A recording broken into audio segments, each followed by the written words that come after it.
Every Black Friday, I watch brands lose millions in revenue. They don't break even, they don't scale, they lost hundreds of thousands in the biggest sales week of the year. And when I tell people this, they always assume that it's just the same things. It must be the high CPMs, it must have been the insane competition, or it must have been because people simply didn't buy this year. None of that was the problem. They typically made one or more of these 6 critical mistakes. And watching it happen felt like watching a blind man walking straight into traffic. My name is Victor Ellegaard. I run Active Promotion, which is a digital marketing agency, and I'm a partner in a 7-figure ecom. We spend millions on ads every single month. And we work with clients doing upwards to 200 million a year in revenue. And today I'm showing you the 6 Black Friday mistakes that kills your business so you can maximize your business and get the most out of your Black Friday this year. The first topic I want to speak about is quite specific, and it's all about brand searches on Google. So for Black Friday or Black Week or Black Month, if you're even running that, brands are bidding crazy on their own brand name. And what we see typically happens is that people don't have a strategy for it. We recommend our clients, and even created for our clients, brand campaigns that exclude all of the brand searches, if it's a brand that actually get brand searches, exclude all of the brand searches in the performance campaigns to make sure that they are not being attributed, that they are not being added in our performance campaigns. As soon as we do this, we isolate the brand searches into a specific campaign, which allows us to see how are the brand searches doing? Are they increasing? Are they decreasing? But it also makes our campaigns optimize more on the keywords that we actually want them to optimize on. But what we also do is that we exclude the brand searches in all of our other campaigns to make sure that the campaigns that we're running, which are not brand campaigns, are not including our brand names. And especially on Black Friday, people have typically used the last 14 days or month or whatever to research what kind of brands they want to shop. As soon as it turns Black Week or Black Friday, they're going to type in your brand name, they're going to Google, they're going to click on the first thing that they see. And if that's one of your campaigns that are not your brand campaigns, but your sales campaigns, you are not going to be able to see if you're really making money or not. The second topic I want to talk about is of course the offers. And something that we see is that brands or companies in general really underestimate the output of having a crazy offer. Like this Black Friday is like no other day. Like the conversion rates, people got trigger fingers, they're ready to purchase everything. So if you make sure that the offers that you have on your Black Friday is a no-brainer offer, you're going to make it so much easier for the customers to choose your product instead of your competitors. So first of all, make sure that your offer is ready to kick ass. It has to be good. It can't just be some, well, we do 15, 10, 20% discount, because everybody could do it. And yeah, you might get some extra sales, but really having the crazy offer is what really separates the brands doing crazy on Black Friday and the brands doing, well, just okay. Another thing is that you need to make sure that you can compete with your competitors. And this is very specific for retailers. So if you have an ecom who are selling other people's brands, you need to make sure that the offers that you have is the best in town. You can't just sell it at the same price as everybody else, because why would they purchase? Why would they buy from you?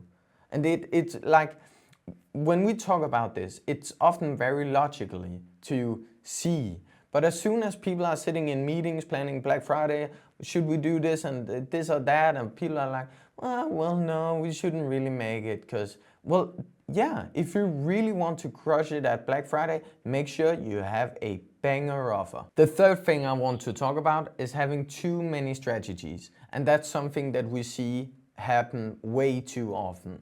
And to be honest, most companies don't even have a strategy for Black Friday.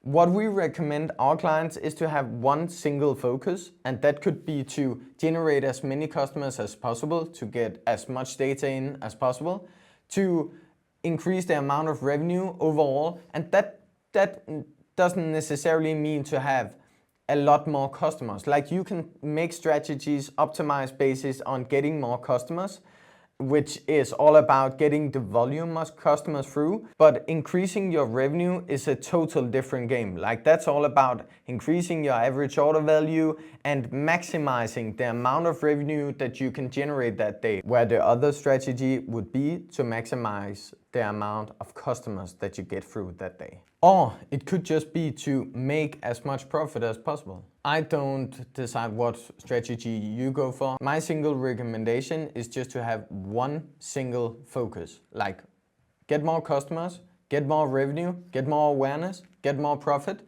Just focus on one thing, because it's going to be difficult getting all of them. The fourth thing I want to talk about is not having enough creative volume. So, when you increase your spend like you do on a Black Friday, which could be, let's just say that you are spending 1,000 a day. On a Black Friday, you could typically spend 8 to 10,000 a day. We even see clients who can spend way more than that and even increase it as the day is going. So to be able to maximize the amount of results on that specific day, when you increase your budget like that, let's just say that you have 5 different pieces of content when you spend 1,000. If you increase your spend by 10x, you need to increase your content by 10x too. And most people don't do this, but what it allows the algorithm is to send exactly the ad that's working best for this audience to the customer. So having iterations or having creative diversity is just a bonus. The fifth thing I'm going to talk about is budget controlling. And I think a lot of people is very strict on their budget on Black Friday, but I want to talk about something that I feel like a lot of people are not talking about, and that is to actually scale up when it's going good. Like, it seems like or we at least see a lot of companies having like a fixed spend for Black Friday. Having a fixed spend like that means that you just set your limit. If you set the budget to 5,000, but you could actually spend 15,000, you're going to lose out on crazy amounts of sales. So having a spend that you increase and decrease, because you shouldn't spend 5K if it's not profitable for you. So keeping an eye on it, controlling it, making sure to scale it up as soon as it's working out is definitely a big recommendation for me. The sixth thing I want to talk about might be a little too late to fix, but I'm sure there's still some areas where you can make sure that it's all ready and optimized. And that is having the backend ready for this day. So first of all, having customer support ready for the increase in tickets, because it's definitely going to happen. Like, when you increase your spend by 5x or 10x, you are going to increase the amount of visitors like crazy. Which means that you can, simple math, just scale up the amount of tickets that you typically have on a day like that. And to be able to handle that and already be prepared for it makes the day so much smoother, makes it so more easy for the customers, and gives a so much better experience for the customers going on forward. Another thing is, of course, the package team. I guess a lot of people are already working on it, getting more staff in, but that's another thing, to make sure that you got enough people to handle the amount of packages or orders that you're going to get. The third thing is something that has been a crazy issue for a lot of people, and that is having a backup payment plan ready. We've seen in Denmark that a lot of payment providers have crashed the recent years due to the amount of volume and that the servers simply couldn't handle it. So I would definitely recommend to have some kind of strategy on, can you switch it, can you change it, can you do anything like that. I know some people did it last year because it was a big issue. The fourth thing is something that might be very hard to fix right now, but that is to have enough stock for the increase in sales. Having replacements or changing to some kind of strategy of pre-ordering so that customers can still place in their orders, but they know that when they place their order, there is no stock left, so they are pre-ordering to the next shipment that is coming. Could be a strategy to fix if you're selling out. This is definitely something that's a big issue for one product or just like single product stores. If you have a lot of different products, I would make sure that you have alternatives. So if this product sells out, you can redirect them to another product and try and optimize it based on,